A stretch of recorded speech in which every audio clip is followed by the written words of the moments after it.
as we age, our bodies require a new rhythm every decade. Your circadian rhythm becomes more disrupted. Set your bedroom up for success. We want it to be as dark as possible at night. One of the biggest gaps that I see in women's health is knowing that insulin resistance is the cause of inflammation, but it's something that you can't feel and you can't see it. If you love diving into the latest wellness secrets on the podcast, then you're going to want to join my exclusive weekly newsletter.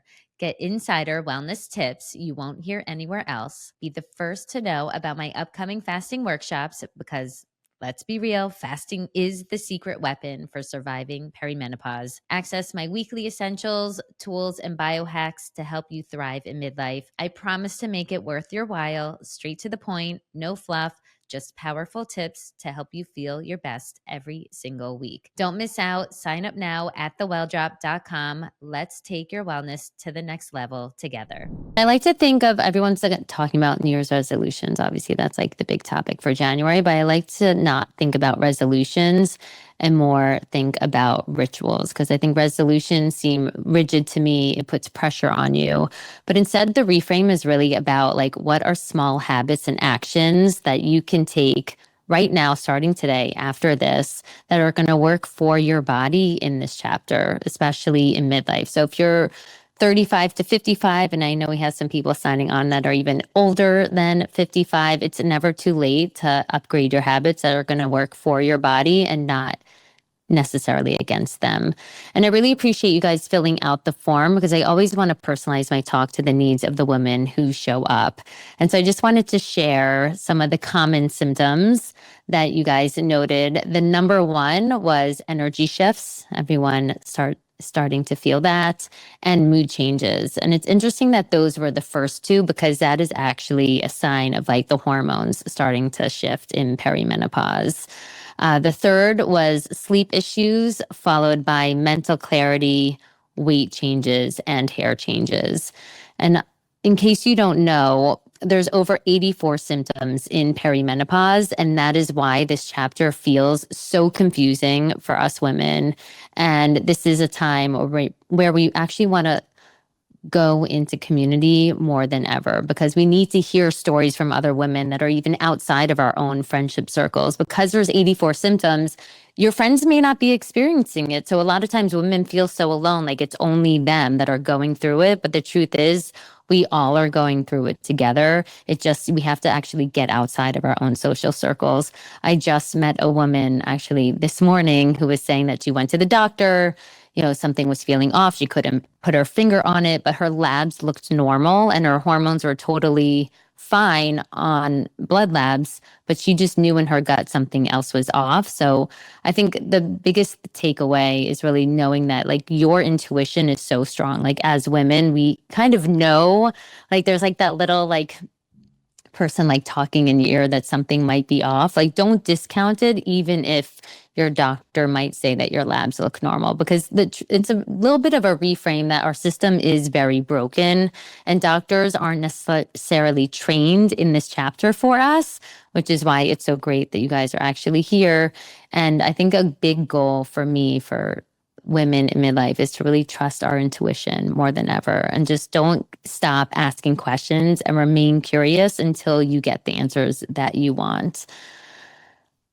So our system, it is improving slowly, but now that menopause is a big topic, there's huge trends. The noise is actually going to be getting louder than ever this year, but it's going to take, at least for clinical studies to come and match what's really happening to our biology, another 20 plus years. So it may be great for the next generation and for our kids, but it's not going to change necessarily for us right now. But the exciting part is we have amazing tools at our fingertips more than ever.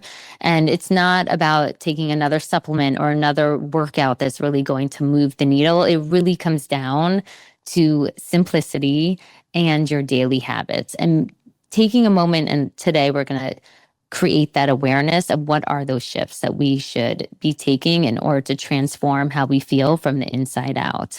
And you can use your doctors more as advisors, but you can actually take matters into your own hands this year. And I think that's what's most exciting for all of us because we have like so many tools in the toolkit. We just need to learn to actually use them and stop outsourcing our power outside of us. I think we've now like kind of grown up in the era of Google and AI where you saw everyone like just telling us the answers where the answers kind of lie inside. And after today, we'll start teaching you of how you actually can start to own your wellness beyond, taking this first step today. But before I wanted to begin, I wanted you guys to reflect for a moment about 2025 before we step into, forward in 2026. And today I want you to think about like how often do you sort of like override your own intuition? Like clearly by the comments that you guys left, like there's a lot of symptoms going on here. And have you felt like, oh, are you blaming is just like, I'm tired, like I'm a mom, I have like 2 or 3 kids or maybe 4 kids, it's mommy brain. I'm just like Groundhog's Day. Like, just think of like there might be something more going on. And all of these symptoms that basically were noted in the questionnaire is related to perimenopause. And those are the clear signs that your hormones are starting to shift. And what does that mean? Before we actually do hormones and maybe adding peptides, most people are doing things in the wrong order. They start there rather than starting with the basics and starting with how are you starting your day? How are you ending your day? Evaluating your workouts, evaluating your food, because your labs in this point might look fine. And so it's not until we actually like tune in to like our daily habits that we start to actually make these shifts. Cause it could take 5 to 7 years until your hormones are going to look different on blood work. Blood work is just like a snapshot in time for that day. And personally, for me, I actually love the Dutch test because that shows a timeline. It goes back more like 3 months to see it's a urine test rather than a blood test of how are your hormones functioning. And it's a much deeper dive. So that's a separate thing. That's not really for today, but just to have you even know, like, what is the Dutch test? Let's get curious. What is the Dutch test? And I could send that in an email, a follow-up email for you guys to even just learn about what is the Dutch test. Because most doctors don't use it. They don't love it. But I have found just for myself that showed me twice that my hormones were off. My estrogen and progesterone were tanked. My testosterone was fine, but my blood labs look normal. And then I did it 6 months apart just to like double check. And again, they were tanked again. And then that's what helped me decide, okay, now it's time. I did all the lifestyle things. Then I added hormones. So it's just sort of like changing the conditioning around, like only relying on the labs. There's other things.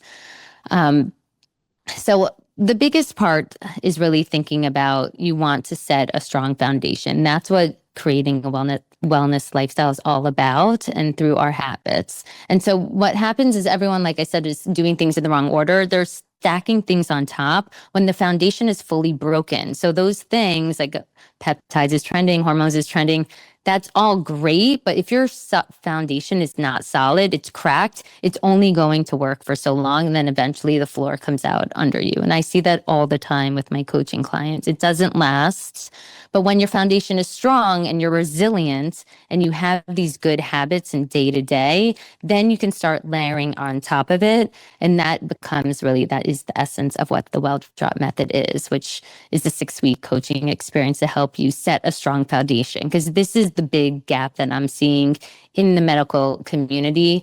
They don't know lifestyle. And because I've lived a wellness lifestyle for over 30 years, this is what I live and breathe. And even when I hit midlife, when I hit my 40s, I realized I had friends older than me and they were my inspiration. They weren't getting the answers that they wanted. And I had to sort of go back and rejigger and say, okay, what are the things that need to change for this chapter in order to feel good? And that has become the foundation for the Well Drop Method.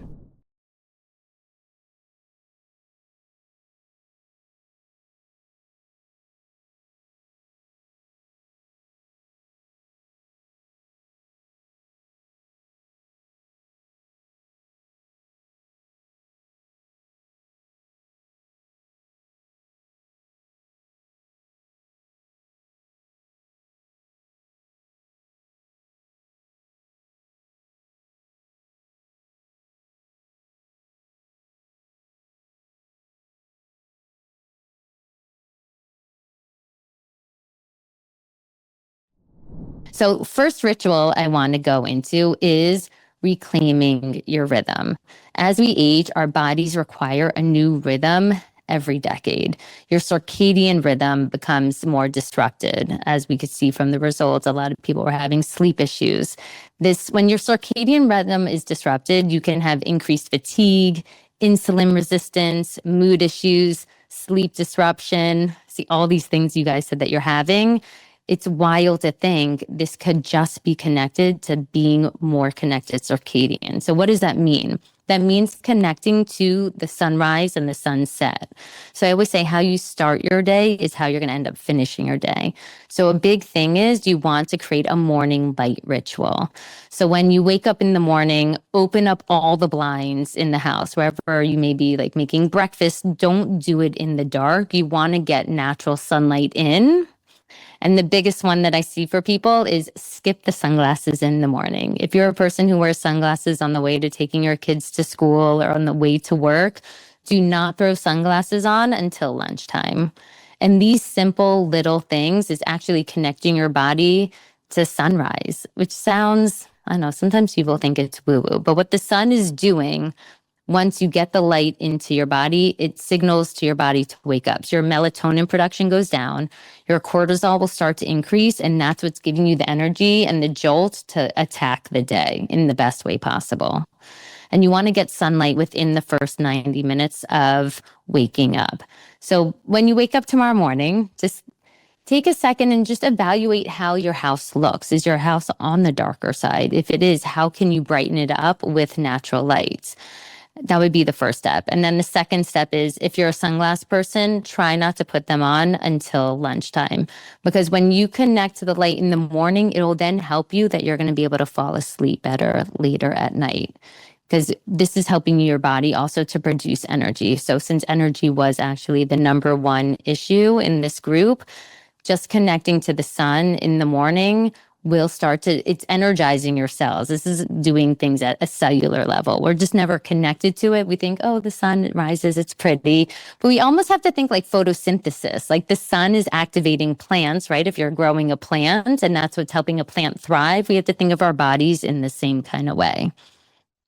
How many of you actually wear sunglasses in the morning? That's okay. There's no judgment. But it's one of those like simple things I used to also. I mean, I love sunglasses, but it's one of those habits that now once you like hit for sure 40, like you need to like evolve how we kind of attack our day. And that one small change, it might change your entire day so you can have energy for the rest of the day. So then we're going to go into, now that you're going to energize your cells all day long, we're going to go into your sleep wake cycle. Because sun is now, if anyone mentioned that they had the mental clarity, that's going to turn on your brain's release of serotonin. It's going to turn on that feel good hormone. So also for anyone who's having mood issues, which is when our hormones are, I call it like the yo-yo effect, that's naturally going to affect our mood. So the sun also is kind of like a mood booster for us, which is like really easy. So it can support you to feel focused, calm, emotional balance, which I think is really important in this time. And there's tons of study out there. There's so many studies talking about how daylight can be linked to better mood and sleep quality, but it's not that trendy. So you're not going to see this on Instagram.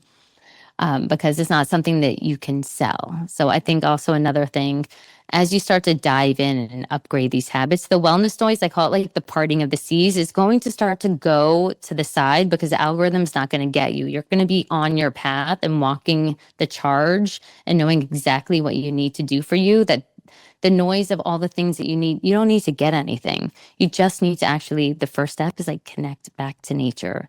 It sounds so unsexy, but it really is like an environmental cue for your overall well-being.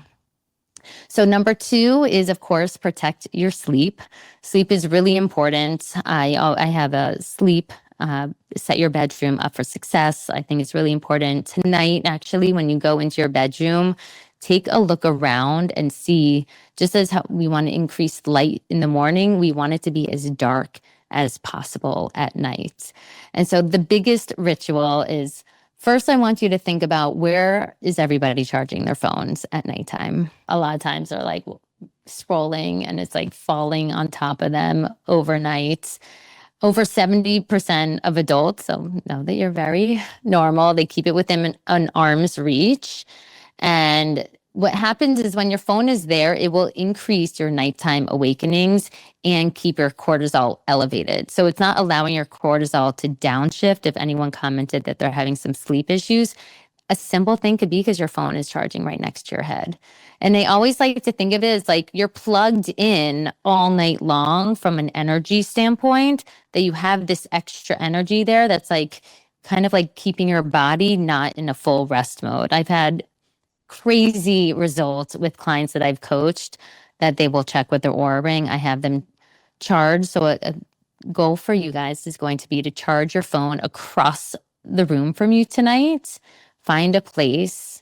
And if you really can, charge it in another room, charge it in your bathroom. The goal is to get it outside your room, but step one is just get it away from your head. Move it across the room, because nothing is really being productively done. I know everyone says in case of emergency, but then just have it, I don't know, if you want, even just like give it to your spouse that they could be like the emergency contact for like step one. Or just keep it, you don't want to hear like the alerts overnight. So you do want it muted. If there's no notifications, it's still energy that's next to your head. And another thing is that people are like, yes, but I'm like scrolling and I'm catching up on emails. Like that is the worst time, is like to be in bed catching up on emails is not ideal. So my other recommendation is create a boundary for yourself on your shut off time. Like when is that shut off time happening? Is it 10 o'clock? I have a client who had to make it 11 o'clock. Like nothing so productive is happening then. Just make that rule for yourself. Like I don't answer my phone after 10, and you go and you charge it in the other room or across the room from you. And the end, that is it. And another reason why that's really important is because if you're in the habit of looking at your phone while you're in bed, the size of your breath is equal to the size of your screen.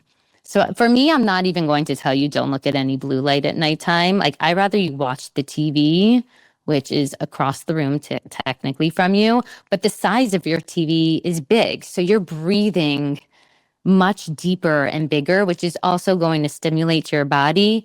It's time to relax so that your cortisol will lower and that your body can get into rest mode. We have to start signaling to our body more than ever because we're more sensitive. Once our hormones start moving, our signals start to get lost. So that's why connecting back to nature, back to light is actually more important than ever, because our body is not able to sort of just like deal with it like it used to. I'm sure many of you might feel like what used to work isn't working anymore. That's kind of why we need to do these shifts. And then later you can like get into the blue light, but the blue light also being right next to your head all the time will naturally affect your sleep rhythm and affects your melatonin. And then that also like creates more of a chaos for your hormones, which is the last thing we want to do in this stage. We sort of want to like hold on to as much energy that we have as possible, as much sleep that we can get as much as possible, because we need every ounce of it to like get through this chapter until we hit menopause. And even when you're in menopause, you still want these habits, because once you lock them in, you're starting your day off strong, you're ending your day, and you're healing. We get the most healing overnight when we're sleeping, but we don't really think about that. So if our sleep is interrupted and you're waking up around 2, 3 a.m., that is also linked to our third ritual. That is my biggest mission for every woman this year, and hopefully every woman in this group, that they can throw on a glucose monitor and learn about your sugars. Because if you are a person and your sleep is interrupted, one, it could be hormonal. Two, your liver dumps sugar around 2, 3 a.m. So that's why you're waking up around that time. But this is me connecting all the dots. You're not really going to be hearing about this because it's just, for some reason, it's like I think our system, it's so fragmented. We have heart doctor, the stomach doctor, our breast doctor, our gynos, and no one talks to each other, but our whole body, we are a complete system and everything is tied. So for me, I've like gone back and really connected to the dots of like, what is the root of where do we begin? Because I think that's everyone's biggest struggles. Like, where do I start? It feels like this like big abyss, like, oh, I just like can't do anything. Increase your light in the morning, get sunlight, skip those sunglasses. Number two, at night, set your bedroom up for success that you could sleep through the night, make it really dark, and charge that phone across the room or in the other room so it doesn't tempt any sort of engagements. Solutions for kids waking up at night. So I think for kids, I would suggest if they're they might actually be deficient in magnesium. So you can also like get their lab work done and do a full vitamin and mineral panel and see if there's any deficiencies. Magnesium is a clear one. I have many clients who end up like getting, because of this, like get their kids on melatonin before the need of melatonin, because that is going to actually mess up your natural melatonin regulation. Try magnesium, and usually that will kind of like do it, and it can put them out. And you want to give them magnesium glycinate. It's better on the stomach about an hour before bed. So this way, by the time it's bedtime, it's starting to kick in and they're going to feel more relaxed and they'll try to go to sleep. Any good quality brands, I would stay away from gummies. If your kids, if they cannot swallow pills, sure, give them the calm gummies. They're fine. Just sometimes it's not as absorbable. But I can give you a powder, and if your kids can take a pill, that's even better. So the last rituals is to really know your sugars. One of the biggest gaps that I see in women's health is knowing that insulin resistance is the cause of inflammation, but it's something that you can't feel and you can't see it because it takes a while until it starts to show up on labs. So what's amazing is in the last few years, we're able to order a continuous glucose monitor, and the short term for that is a CGM. And so I'm a huge fan for women to throw this on at any time just to set your baseline and see where you are. Because what you're eating every single day, once your hormones start to change, how your body responds to it, whether it's healthy or not, totally changes. So you might always give like the blueberry analogy. So you might be eating blueberries, I might be eating blueberries. How is it affecting your body? It might spike you to the moon and it may do nothing to me. And everyone is so different. So this is really like the core of personalized medicine, that you don't need a doctor anymore. This is not something everyone's like, oh, why are you wearing that? Do you have diabetes? Don't wait till you have diabetes to throw these on.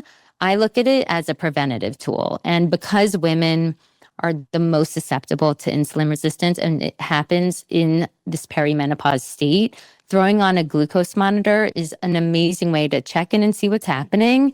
And then you can learn hacks on how to do food pairings so you can lower the spike of your sugar.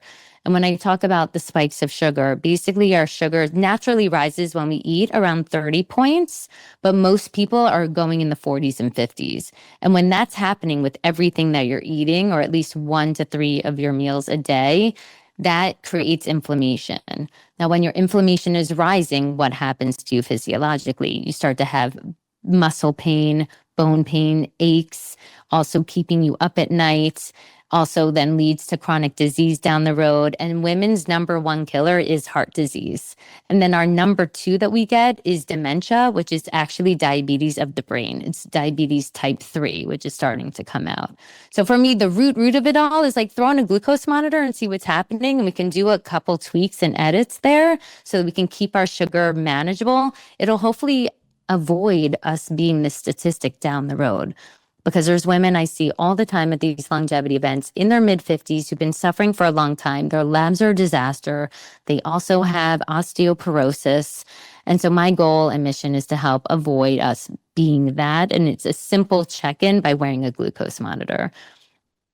Because also when you don't have your glucose checked in time, and it's going for over a decade until it starts to show up in labs, and in labs, the doctors like to check your HbA1c, they wait until it's at such a level that you then have possibly type 2 diabetes. But I've worked with clients who have even been in that state where their HbA1c was 5.8. Anything above 5.7 says you're type 2.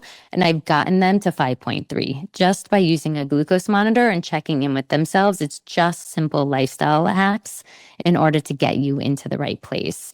And by doing this, you're going to hopefully avoid heart disease, dementia, arthritis, chronic disease, because 1 in 3 perimenopausal women have insulin resistance. And that number is trending upwards. And then that also increases your abdominal weight, your estrogen. When it's going up and down like this, that's what's supporting our insulin sensitivity. And every doctor will say, I don't really care about the labs. I'm going to go off of your symptoms for HRT. And the reason they do that is because our labs take too long in order to like show up. But the decline is happening. And so our blood sugar dysregulation is happening. So an easy way to check in is get a glucose monitor. There's 2 that you can order. It's by Stilo and Lingo, and those are $50. Or you can use one by the Well Drop, which is $99, and that comes with a personalized AI dashboard and an easy interface. So you just snap a quick picture of your meals so you can connect what you ate to what happened to your body, versus the other ones are great too. They're $50, but they're a little bit thicker. They tend to fall off, and you have to manually enter all of your data if you want to track your meals to what you ate. Because if in midlife, or we're going to go off our memory of like, what do we eat? We're not going to remember. So that's just not going to happen.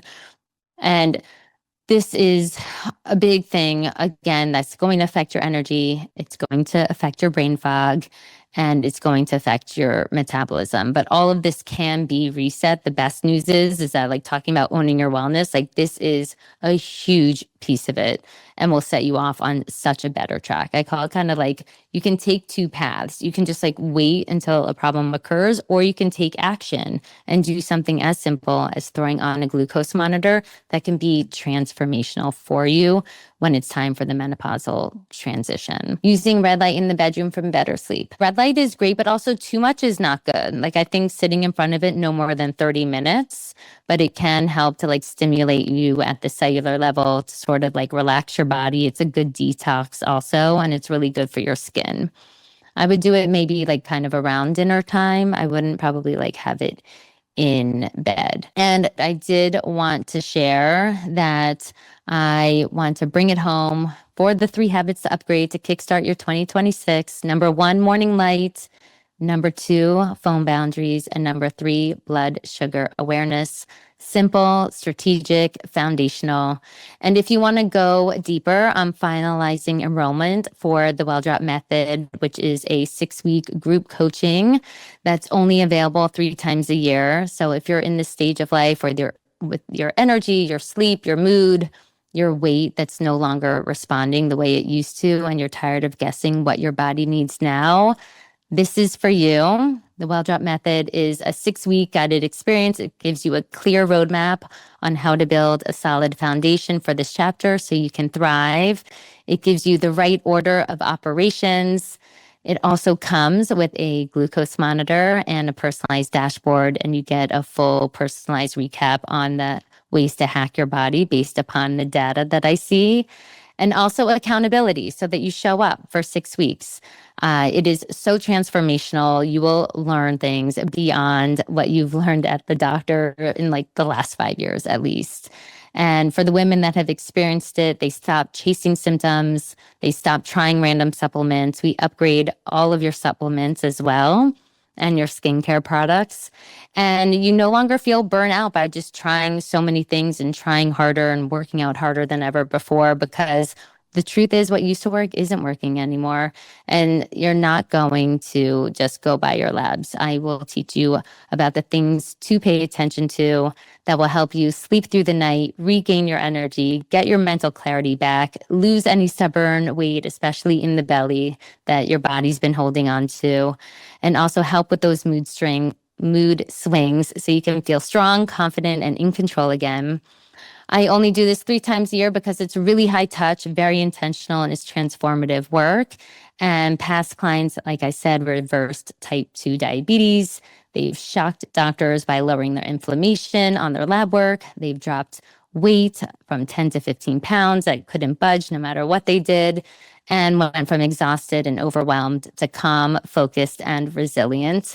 It's a very personalized experience, and it's for those who are ready to show up and really do the work.